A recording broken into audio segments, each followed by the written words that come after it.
बिस्मिल्लाहिर्रहमानिर्रहीम। अस्सलाम वालेकुम स्टूडेंट्स। उम्मीद है तमाम स्टूडेंट्स खैरियत के साथ होंगे जी। और आज के लेक्चर में हम पढ़ने जा रहे हैं जी पाकिस्तान स्टडीज़ का। हम लोगों ने चैप्टर नंबर 2 बाब नंबर 6 है जो आप लोगों का कंटिन्यू है फ्रॉम द क्लास 9, उसका हम लोगों ने स्टार्टअप लिया हुआ है। और आज हम लोग जो टॉपिक आज के इस लेक्चर में डिस्कस करेंगे वो है जी हमारे पास पाकिस्तान के सार्क ममालिक के साथ ताल्लुकात, यानी कि south Asian Association for Regional cooperation, जिसे हम सार्क कहते हैं शॉर्ट फॉर्म, उसका पाकिस्तान के साथ कैसा रिलेशन है। पहले देखेंगे कि सार्क है क्या, ये कब जो है वो इसका क़याम हुआ था, और इसमें कौन कौन से ममालिक शामिल हैं और उन ममालिक का रिलेशन पाकिस्तान के साथ कैसा है।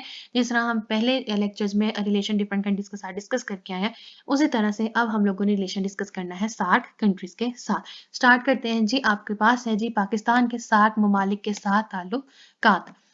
SAARC South Asian Association for Regional Cooperation जनूबी एशिया के ममालिक की तंजीम बराए इलाकाई ताउन है। क्या है जी ये जनूबी एशिया, साउथ एशियन कहते हैं जी जनूबी एशिया के ममालिक की एक तंजीम है बराए इलाकाई ताउन।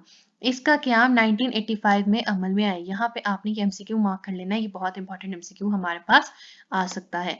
इस तंजीम में टोटल कितने ममालिक शामिल हैं जी? 8 ममालिक शामिल हैं। और उन 8 ममालिक के नाम क्या है हमारे पास? पाकिस्तान, भारत, बांग्लादेश, श्रीलंका, नेपाल, मालदीव, भूटान और अफगानिस्तान, ये 8 ममालिक इसमें शामिल हैं और इन्हें कहा जाता है सार्क कंट्रीज। ये आपके पास हो गया जी आपका इंट्रोडक्शन, यानी कि तारुफ आपके लॉन्ग क्वेश्चन का। यहाँ पे आपने हेडिंग भी दे देनी है, अपनी हेडिंग लॉन्ग क्वेश्चन की तारुफ, क्योंकि आप लोगों ने ये पैराग्राफ जो कि हमारे पास रिलेशन से पहले का पैराग्राफ है, ये आप लोगों ने किसी भी कंट्री का रिलेशन लिखना होगा, वो अगर वो सार्क कंट्री के अंदर लाई करता होगा, तो आप लोगों ने ये पैराग्राफ जो ऊपर यहाँ से लेके यहाँ तक लिखा होगा, ये आप लोगों ने सारा शामिल करना होगा। ये हो गई आपकी फर्स्ट हेडिंग तारुफ की। आगे आपके पास नेक्स्ट हेडिंग आ जाएगी जी सार्क तंजीम के मकासद। ये आपके पास हेडिंग आएगी सार्क तंजीम के मकासद। सबसे पहला मकसद क्या है? एक दूसरे के मसाइल को समझना और बाहमी एतमाद साजी के लिए इकदामात करना। क्या करना है जी? बाहमी एतमाद साजी के लिए इकदामात। यहाँ पे आपकी हेडिंग आ जाएगी बाहमी एतमाद साजी। पहले मकसद पे आपकी हेडिंग आएगी बाहमी एतमाद साजी। और ये आपके मकासद जो है, ये आपके पास एक बहुत इंपॉर्टेंट शॉर्ट क्वेश्चन भी होता है जो एग्जाम में related to the objectives of the SAARC countries आपसे पूछा जाता है। तो ये एक इंपॉर्टेंट शॉर्ट क्वेश्चन है कि आप लोगों ने मार्क करना है, जो कि आपने लॉन्ग क्वेश्चन में भी मेंशन करना है। सेकंड मकसद क्या है? जनूबी एशिया के ममालिक के दरमियान इज्तमाही खुद इन्हिसारी को बढ़ाना और मजबूत करना। रुकने ममालिक के दरमियान माशी, सकाफती और टेक्नोलॉजी और साइंसी मैदान में बाहमी ताउन को और मदद को फ़रोग़ देना है। तो यहाँ पे आपने हेडिंग देनी है इज्तमाही खुद इन्हिसारी। यहाँ पे आपके पास क्या हेडिंग आ जाएगी जी? इज्तमाही खुद इन्हिसारी। बाहमी दिलचस्पी के मौज़ूआत पर बैनुल-अक़वामी सतह पर यकसा मौक़िफ़ अख्तियार करना, बैनुल-अक़वामी और इलाकाई ताउन की तंजीमों के साथ ताउन करना, ये हमारे पास इसका तीसरा मकसद है सार्क तंजीम का। तो यहाँ पे आपने क्या हेडिंग देनी है?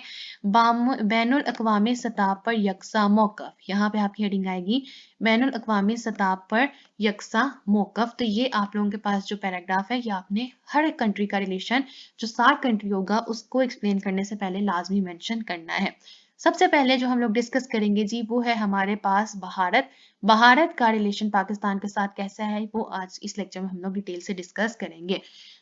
पाकिस्तान और भारत। भारत पाकिस्तान के मशरिक में वाक़ है। ये आपके पास एमसीक्यू आ सकता है कि भारत जो है पाकिस्तान के कहाँ पे लाई कर है? मशरिक में लाई कर है। इसका दारुल हुकूमत दिल्ली है और इसमें पार्लिमानी निज़ाम लाया जाए, यानी कि पार्लियामेंट्री सिस्टम। जनूबी एशिया की इलाकाई ताउन की तंजीम सार्क के दायरे में दोनों ममालिक के ताउन बढ़ाने की कई कोशिशें की गई।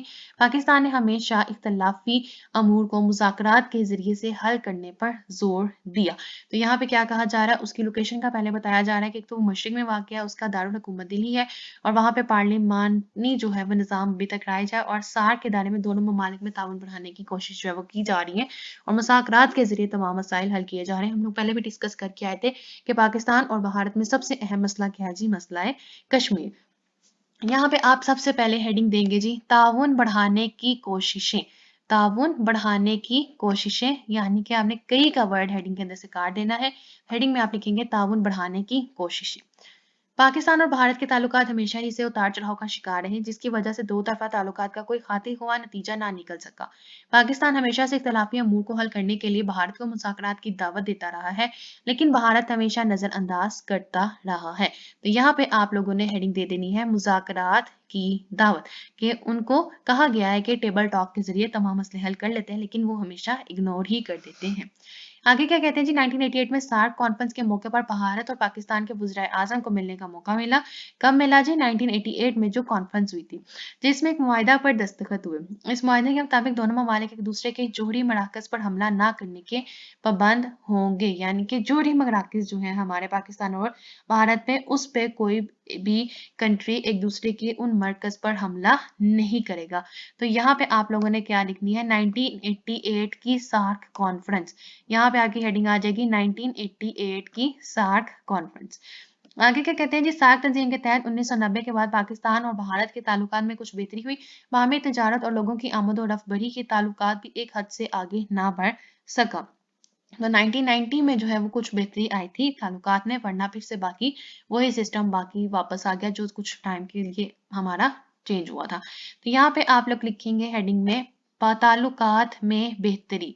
ये आपके पास हेडिंग आ जाएगी ताल्लुकात में बेहतरी, और कुछ कवर्ड जो है वो इसमें से आपने कट कर देना है, जो आपकी हेडिंग होगी ये आपके पास हेडिंग आपकी बन जाएगी। ताल्लुकात में बेहतरी के 1990 में जो है वो थोड़ी बहुत बेहतरी आई थी, लेकिन फिर बाद में वो अपने एज यूजुअल ताल्लुकात के ऊपर वापस आ गए। नेक्स्ट कहते हैं जी, जनवरी 2004 में सार्क कॉन्फ्रेंस इस्लामाबाद के दौरान में सदर पाकिस्तान और भारत के वजीर आजम के दरमियान मुज़ाकरात हुए और कई समझौते तय पाए और बाहमी मसाइल को हल करने के लिए मुज़ाकरात जारी रखने का इरादा जाहिर किया।